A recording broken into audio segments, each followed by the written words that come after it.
evening. Amen and amen. Please can we have that warm round of applause for the Federal Republic of Nigeria and the House of Representatives. Please be seated. Thank you very much. Please, let's have one house. Thank you very much. I know there'll be time enough for exchange of pleasantry. The leader of the house who has been represented at this occasion by Professor Ernest Ireke of the University of Abuja, principal officers of the House of Representatives here present. That legislators, particularly at the federal level, are forced to spend more time seeking and pursuing resource opportunities to meet constituency demands than developing the capacity required to be effective as lawmakers, legislative advocates, policymakers, and overseers of the public purse as the Constitution demands. We must have a national conversation about this state of affairs.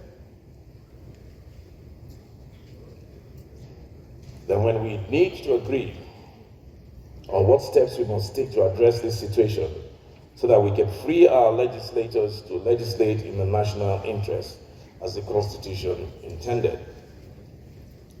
Section 88 of the Nigerian Constitution. The National Assembly, especially the House of Representatives, has progressively exercised its powers to ensure that the executive is always answerable to the Nigerian people.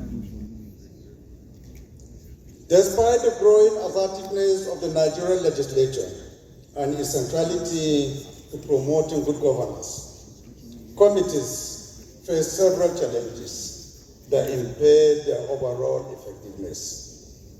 These include a high turnover rate and its attendant effects on legislative expertise. For instance, the 10th House of Representatives has recorded the highest attrition rate since the return of democracy in 1999. As a result, critical knowledge and expertise lost in the process. Other factors that limit the effectiveness of our committees include insufficient resources, particularly inadequate funding, staffing and resources, all of which limit their ability to conduct thorough analysis and research. Despite the widely held belief, the House and its committees are grossly underfunded, making it nearly impossible for them to function optimally. Anyone familiar with the inner workings of the legislature knows the quantum of resources required to undertake robust oversight adequately. Hire experts and consultants, undertake inspection visits, and draft quality legislations. Ironically, while Nigerians expect the best representation from the National Assembly and its members, they do not always understand that this is not only possible through inadequate funding. In line with our mantra, as the People's House, the House of Representatives is committed to greater and more transparent engagement with the public. This is necessary for reducing suspicion, building trust, and generating support for the work of the National Assembly. As we expect to receive the 2024 appropriation bill in the next coming few days, I wish to state that the House will convene a budget town hall meeting to enable citizens to make inputs into the 2024 budget application.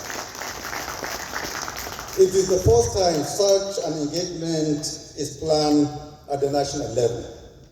I invite our partners to work with us in preparing for a vigorous and an all-inclusive budget process.